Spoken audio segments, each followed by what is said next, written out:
What's up, Chi? Okay, welcome back to the channel. Kung dati ka ng subscriber and kung bago ka, please do not forget to click that subscribe button para updated ka sa mga contents na ina-upload natin. So today, ang i-demonstrate natin would be kung paano i-update yung application or yung old Axie Infinity version to the new version na pinakahihintay ng lahat para mai-address yung mga lag sa connection issues nila. Okay.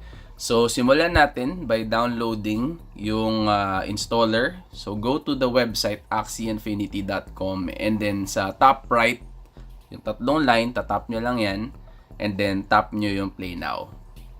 Okay?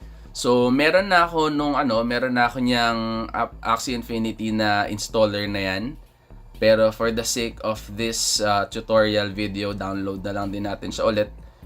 Hindi naman din siya ganun kalaki. Yan, nakikita ninyo. 62.35 megabytes lang ang total file size niya. Okay? So, simple lang naman yung pag-update sa kanya.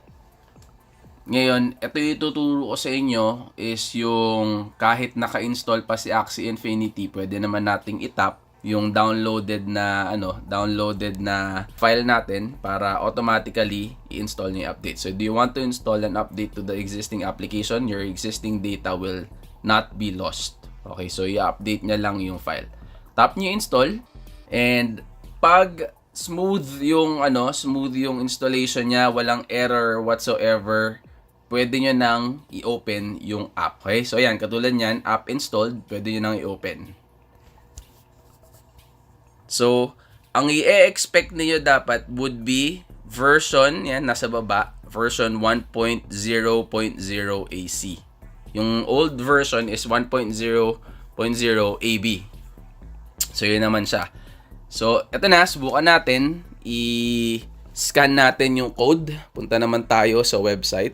And then, pag nasa axieinfinity.com na kayo or marketplace.axieinfinity.com, click nyo lang yung My Account sa top right. And then, sa left side, makikita na ninyo yung Show QR. So, I suppose, alam na naman ninyo yan since dati na kayong nag-Axie Infinity and kailangan lang natin i-update. So, scan lang natin yung QR. And then, ayan na. So, na-scan na yung QR code. Nag-update na siya. Makikita nyo naman yan. So, updating. Ayan na, pasok na tayo sa game.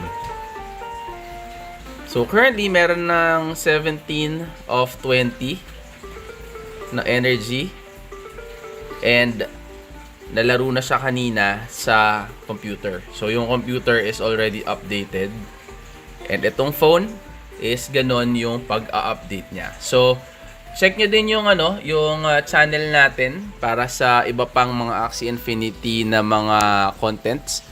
Kung naglalaro ka using yung PC or Mac, check nyo din yung channel. Nandun din yung tutorial or yung guide kung paano i-update yung Axie Infinity app sa PC and sa Mac. So, yun lang for this video, guys. So, see you on the next video.